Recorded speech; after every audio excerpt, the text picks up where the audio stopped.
आज हमारे साथ में डॉक्टर नंद जी हैं और जिनसे हम चर्चा करने जा रहे हैं बुद्ध धर्म की, बुद्ध और उनका धर्म, भगवान बुद्ध। तो मेरा सबसे पहला सवाल उनसे यही है कि पुनर्जन्म के बारे में भगवान बुद्ध ने क्या कहा है। भगवान बुद्ध ने पुनर्जन्म के बारे में उन्होंने ये नहीं कहा कि आप पुनर्जन्म लेंगे। आपके जन्म तो हर समय हो रहे हैं, कई प्रकार से जन्म होते हैं। जैसे हम मल त्याग करते हैं, उससे सूक्ष्म जीव उसमें होते हैं, तो वो भी हमारे उससे ही वो हुए। और हम इसी तरह से सर्वजुओं के माध्यम से भी ये जन्म है सारे इसी। और जो पुत्र हमसे प्राप्त होते हैं या जो भी संतान हमसे प्राप्त होती है वो हमारे पुनर्जन्म है। ऐसा नहीं कि हम मरने के बाद कोई दूसरा जन्म होगा, वो तथागत बुद्ध का ये मानना है। तो ऐसा तो मैंने भी सुना हुआ है कि पुनर्जन्म की जो सबसे बड़ी जो धारणा है वो भगवान बुद्ध के माध्यम से ही है। सबसे बड़ी देन जो है भगवान बुद्ध की, वो पुनर्जन्म की अवधारणा ही है। पुनर्जन्म कहने का मतलब जो पास्ट लाइफ, आपके जो पिछले जन्म जो हैं उनका होना, पिछले जन्म में जाने की पद्धति, पिछले जन्म में जाने का विज्ञान, वो भगवान बुद्ध ने दिया। ऐसा नहीं तो ऐसा कहा जाता है। हाँ, ये है क्या है। हाँ, हम सब जो है ना, प्रकृति एक रस है।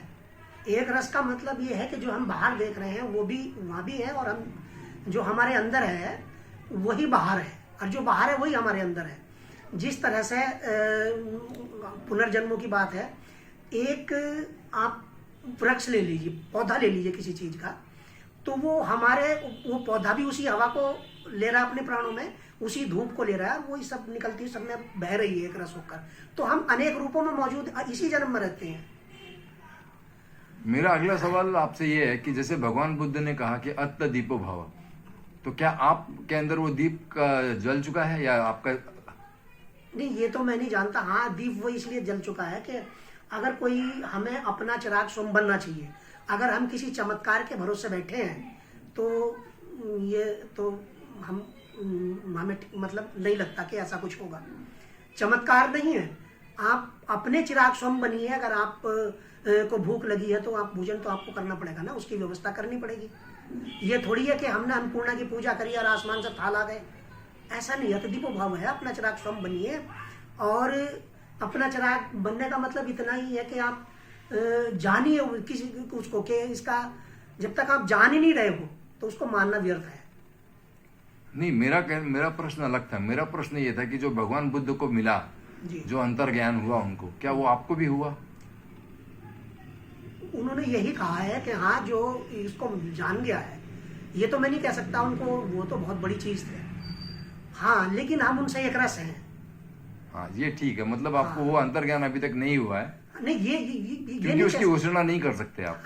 घोषणा नहीं कर सकते ना। जैसे भगवान बुद्ध ने घोषणा की लगभग। हाँ, तो वैसा उस समय जरूरत थी घोषणा की। हाँ, उस समय घोषणा की जरूरत थी, आज घोषणा की जरूरत थोड़ी है। अभी थोड़ी तो देर आप बहुत बनते ऐसे हैं जो उसको यानी कि उस आनंद को प्राप्त कर रहे हैं। अभी थोड़ी देर पहले आपने कहा कि भगवान बुद्ध के पहले 24 बुद्ध और भी हुए जी, और भगवान बुद्ध के बाद कितने बुद्ध हुए? भगवान बुद्ध के बाद अभी कोई बुद्ध नहीं। अच्छा, भगवान बुद्ध के बाद और कोई बुद्ध नहीं हुआ। क्या बाबा साहब अम्बेडकर को आप भगवान बुद्ध की तरह नहीं मानते? वो भगवान बुद्ध को मानते हैं और भगवान बुद्ध के बताए मार्ग पर चले वो। और भगवान बुद्ध का मार्ग करुणा और समता का था।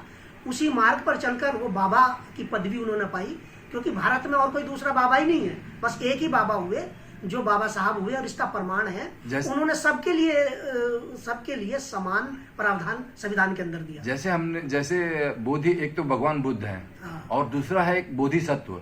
तो बुद्ध और बोधिसत्व में क्या अंतर है? बोधिसत्व ये तो मैं पूरा नहीं बता पाऊंगा, क्योंकि बाबा साहब अम्बेडकर को बोधिसत्व कहा जाता है। जी, और भगवान बुद्ध को बुद्ध कहा जाता है। हाँ, बस ऐसे ही समझ लो। भगवान बुद्ध तो वो हो गए यानी कि खोज करता, और उस खोज का लाभ ठीक से लेने वाले बाबा साहब हो गए। हाँ, तो ठीक है। तो फिर ये आपके साथ जो बात हुई, हाँ। तो कुछ जानकारी मिली है और कुछ जानकारी नहीं मिली है। हाँ। तो आपसे अगली चर्चा में फिर हम मिलेंगे एक बार। जी। धन्यवाद जी। शुभ रात्रि।